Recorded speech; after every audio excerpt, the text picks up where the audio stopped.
Hello friends, मैं गौरव और census 2011 की रिपोर्ट के हिसाब से इंडिया में कुल मिलाकर 4.8 लाख से भी ज्यादा किन्नर मौजूद है, जिन्हें इंडिया में थर्ड जेंडर ये जेंडर आइडेंटिटी दी गई। लेकिन ये थर्ड जेंडर जेनेटिकली और बायोलॉजिकली मेल्स और फीमेल से अलग आखिर कैसे होते हैं? मतलब क्या उनके पास मेल प्राइवेट पार्ट या फिर फीमेल प्राइवेट पार्ट होता है या फिर दोनों? इसके अलावा इंडिया में हमने कई सारी फीमेल किन्नरें देखी है, तो क्या वो भी नॉर्मल महिलाओं की तरह प्रेग्नेंट हो सकती है? Well, we'll have to find that out। मगर उससे पहले क्या आपने ये चीज नोटिस की है कि किन्नरों को सोसाइटी में काफी आउटकास्ट किया जाता है? लेकिन आज के जनरेशन को जो शायद नहीं पता वो ये है कि पुराने समय में भारत में किन्नरों को ब्लेसिंग्स, फर्टिलिटी और प्रॉस्पेरिटी के लिए बहुत माना जाता था, जिसकी वजह से उनका सोशल स्टेटस बहुत बड़ा था। तो फिर मॉडर्न इंडिया में आखिर ऐसा क्या हो गया कि किन्नरों को एज अ सोशल आउटकास्ट देखा जाता है?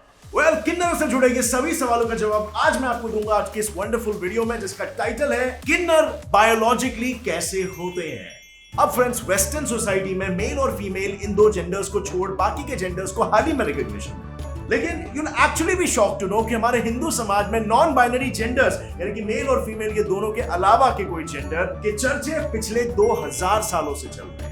भारत में तो थर्ड जेंडर कहलाने वाले किन्नर हिंदू सोसाइटी के एंशिएंट टेक्स्ट जैसे कि रामायण और महाभारत में भी मेंशन। उन एंशिएंट टेक्स्ट के साथ भगवान शिव ने तो अपनी पत्नी पार्वती के साथ मर्ज होकर अर्धा नारी का रूप धारण किया था, जिसकी पूजा किन्नर करते हैं। एंशिएंट समाज से लेकर अब तक उन्हें ब्लेसिंग्स के लिए माना जाता है और इसीलिए तो इंडियन गवर्नमेंट ने भी उन्हें as a third gender accept कर लिया है। बट अब सवाल ये आता है कि आखिर ये थर्ड जेंडर का स्टेटस किस बेसिस पर उन्हें मिला? बायोलॉजिकली किन्नर कम्युनिटी हमसे डिफरेंट कैसे है? वेल, ये सब जानने से पहले आइए जानते हैं कि हमारा बायोलॉजिकल स्ट्रक्चर पहले कैसा है।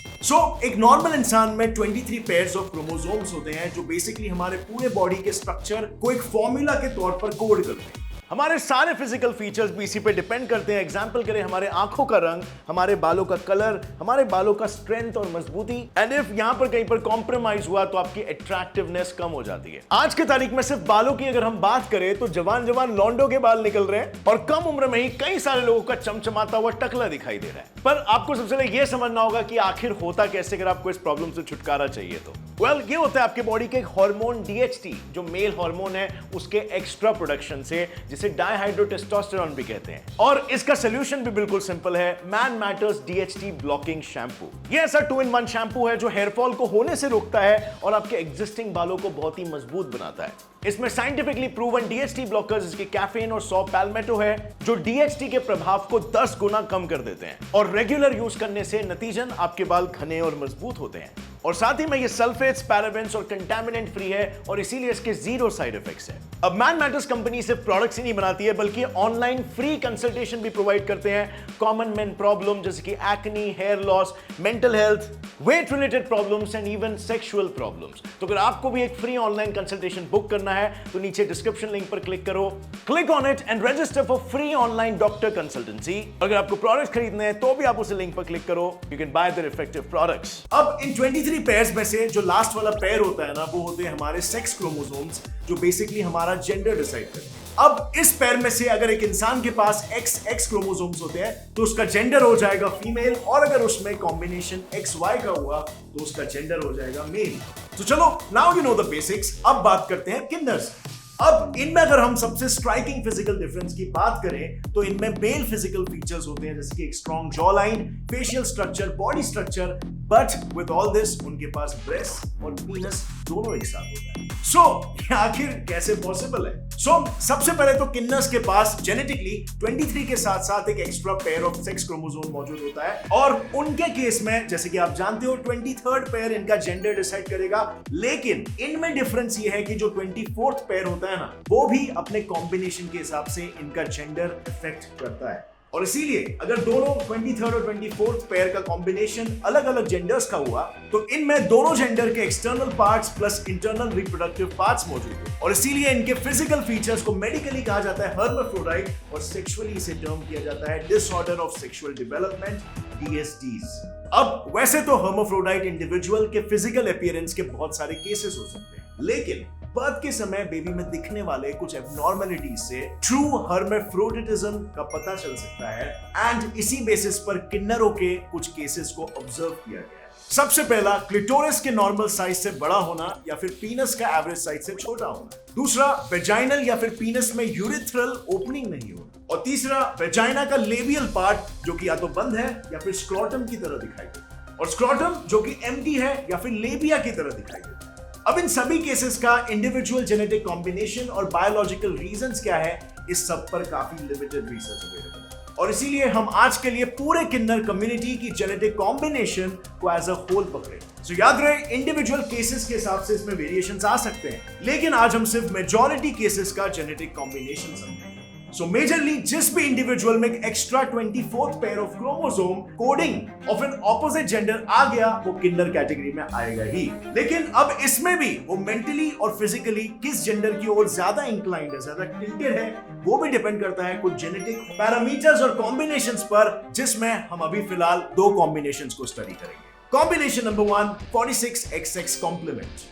ये कॉम्प्लीमेंट जिस पर्सन में मौजूद होता है, उसके एम्ब्रियोनिक डेवलपमेंट के समय उसके एक्सटर्नल जेनिटल ऑर्गन्स एक मेल की तरह डेवलप होते हैं, जिससे बर्थ के समय में उसे एक मेल घोषित कर दिया जाता है। लेकिन जैसा ही ये मेल प्यूबर्टी को हिट करता है, वैसे वैसे उसके शरीर में कुछ चेंजेस आने लगते हैं। उसके ब्रेस्ट का साइज बड़ा होने लगता है, और तो और उसके मेंस्ट्रुएशन की भी शुरुआत होने लगती है। इतना ही नहीं, कुछ रेयर केसेस में तो वो स्पर्म के प्रोडक्शन को भी शुरू कर देता है।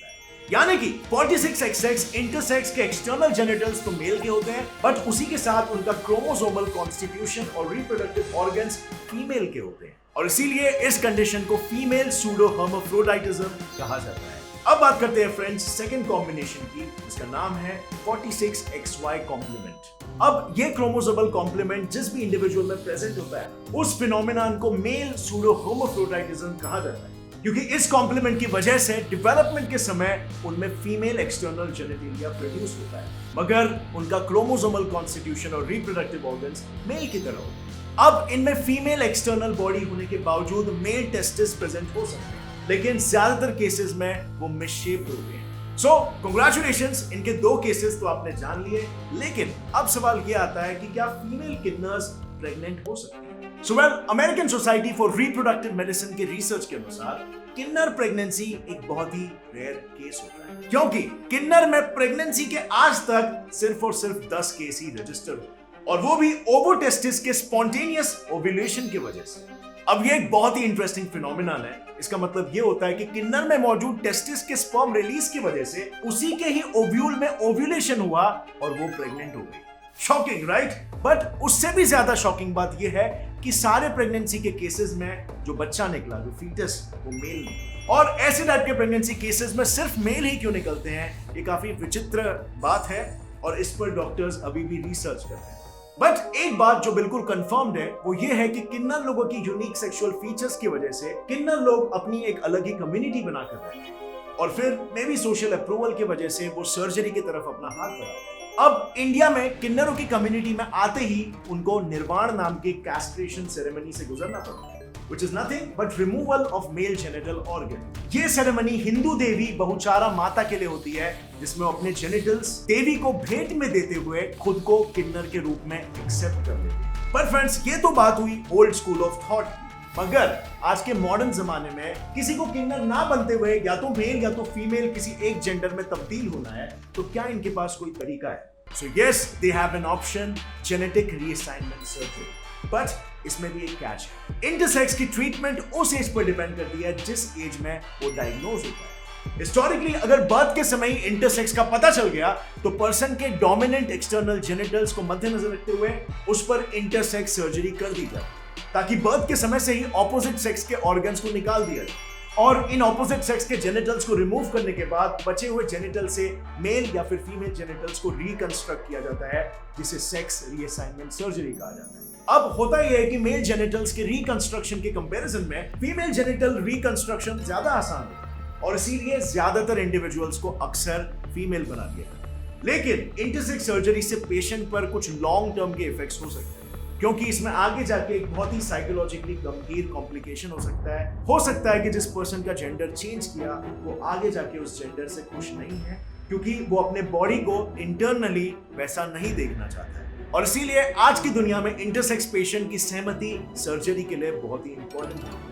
लेकिन ऑफ कोर्स सर्जरी बर्थ के समय में हो जाए तो ये पॉसिबल नहीं होता है, और इसीलिए जब तक इंडिविजुअल एडल्टहुड में जाकर इसे अच्छे से समझ नहीं लेता कि उसे कौन से जेंडर को अपनाना है, तब तक ये सर्जरी को पोस्टपोन कर दिया जाता है। अब आज की तारीख में जैसे मैंने बताया 4.8 लाख से भी ज्यादा किन्नर मौजूद है, जिन्हें ज्यादातर उनके ब्लेसिंग्स के लिए माना जाता है, क्योंकि एंशियंट मान्यताओं के अनुसार उनकी ब्लेसिंग्स फर्टिलिटी, प्रॉस्पेरिटी और लॉन्ग लाइफ जैसी चीजें प्रदान करती है इंडिविजुअल।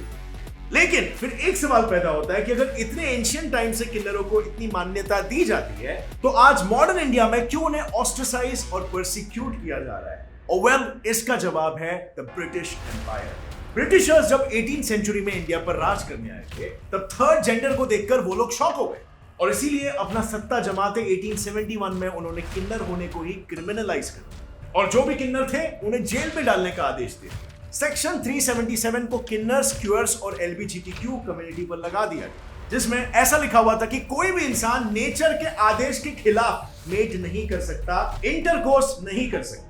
यानी कि सिंपल था, मेल टू फीमेल इंटरकोर्स को छोड़कर दूसरे सेक्सुअलिटी के लोगों को पनिश किया जाए। Ridiculous, right?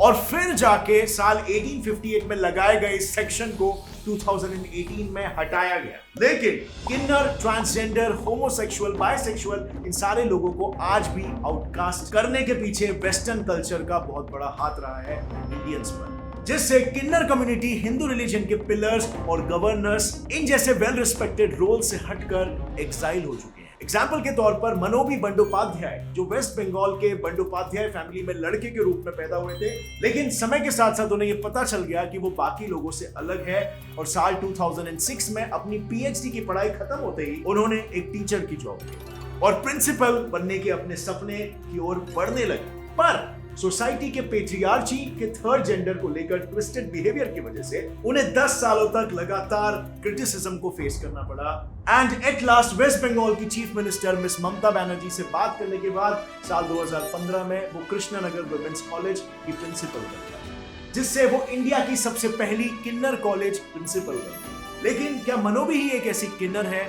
जिसने इस लेवल का क्रिटिसिज्म फेस किया सोसाइटी में?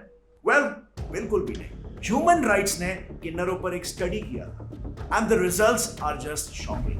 96% किन्नरों को किसी भी जॉब से रिजेक्ट कर दिया जाता है। उसमें से 86% किन्नरों को तो क्वालिफाइड होने के बावजूद भी जॉब के लिए कंसिडर नहीं किया जाता, और अगर किसी को जॉब मिल भी जाती है तो मोस्टली वो प्राइवेट NGOs में होती है, लेकिन ये अपॉर्चुनिटी भी सिर्फ 6% लोगों तक ही पहुंच पाती है। और सोसाइटी के इसी पार्शियल बिहेवियर की वजह से किन्नर लोग को सिक्योरिटी अपनी ही कम्युनिटी में दिखाई देती है, और इसीलिए वो बस अकेले अपने ही कम्युनिटी में रहना पसंद है। बट किन्नर कम्युनिटी में लिमिटेड रिसोर्सेज होने की वजह से 50 से 60% किन्नर कभी स्कूल ही अटेंड नहीं करते, और जो स्कूल अटेंड करने की कोशिश भी करते हैं उन्हें ऑब्वियसली डिस्क्रिमिनेशन का शिकार होना पड़ता है। और इंडिया में 52% ऐसे किन्नर हैं जिन्हें क्लासमेट्स रेगुलरली हैरेस करते हैं, और वहीं पर 15% तो ऐसे हैं जिन्हें टीचर्स ने तक हैरेस किया है। और इन्हीं रीजंस की वजह से किन्नरों को खुद को सोशली इंडिपेंडेंट बनने का मौका नहीं मिलता है, और फिर इनकम के लिए उनकी मजबूरी में बधाई और विशेष देना, भीख मांगना या फिर इवन सेक्स वर्कर का रोल करना, उन्हें ये सब मजबूरी में करना पड़ता है। ह्यूमन राइट्स के सर्वे के अनुसार 23% किन्नर लोगों को सेक्स वर्कर का काम करना पड़ता है, जो कि वो ना चाहते हुए भी करते हैं, और वो उनके हेल्थ के लिए भी काफी डेंजरस होता है, क्योंकि किन्नर लोगों को नॉर्मल लोगों के कंपैरिजन में HIV होने के चांसेस 49 टाइम्स ज्यादा होते हैं। और इसी रिस्क के साथ कई सारे किन्नर जेंडर डिस्मॉर्फिया, इस डिसऑर्डर को भी फेस करते हैं। एक ऐसा डिसऑर्डर जिसमें पर्सन अपने जेंडर से बर्थ से ही खुश नहीं हो और उसके चलते डिप्रेशन में चले जाए। नेशनल लाइब्रेरी ऑफ मेडिसिन के रिपोर्ट के अनुसार gender based victimization, discrimination, bullying, violence and being rejected by family, friends and community, harassment by intimate partner, family members, police and public, discrimination and ill treatment at health care system, इन सारे factors की वजह से किन्नर में suicide rates 32 से 50% जितना ज्यादा होता है। अब वैसे तो भारत में transgender person protection of right bill 2019 एक ऐसा बिल पास हो चुका है जो थर्ड जेंडर के अगेंस्ट डिस्क्रिमिनेशन को प्रोहिबिट करता है, जिसमें employment, education, health care, public goods and services, इन सारे फैसिलिटीज से इनके डिनायल को एक डायरेक्ट क्राइम माना जाता है। लेकिन जब तक इस एक्ट को स्टर्नली कंसिडर नहीं किया जाएगा, तब तक ये मेंटालिटी चेंज नहीं होगी और किन्नरों के सिचुएशन में इंप्रूवमेंट नहीं आएगा। सो फ्रेंड्स, आपका क्या ख्याल है इस विषय में? क्या आपने पर्सनली कभी विटनेस किया है कि किसी ट्रांसजेंडर पर्सन के अगेंस्ट भेदभाव हो रहा हो, या उन्हें ऑस्ट्रेसाइज या उन्हें परसिक्यूट किया जा रहा हो? अगर आपने देखा है तो कमेंट सेक्शन में इस इंसिडेंट के बारे में शेयर करना। एंड फ्रेंड्स, इस वीडियो को जितना हो सके लोगों तक पहुंचाओ ताकि अवेयरनेस इस विषय पर फैले, and so that just people can understand why it's important to be kind, supportive and caring about our members of the society. अगर इस वीडियो से आपको कुछ भी नया सीखने मिला, एक लाइक जरूर ठोकना, और get set fly science channel को अभी सब्सक्राइब कर लो और बेल नोटिफिकेशन दबाना ताकि आगे आने वाली हमारी कोई भी इंटरेस्टिंग वीडियो की अपडेट आप मिस ना करो और अपने ज्ञान को सदा बढ़ाते रहो। जाने से पहले मैन मैटर्स में फ्री डॉक्टर कंसल्टेंसी बुक करना मत भूलना, और अगर आपको प्रोडक्ट्स चाहिए, still you can click on the link in the description and you can purchase their products. With that said, as always, stay curious, keep learning and keep growing. Jai Hind!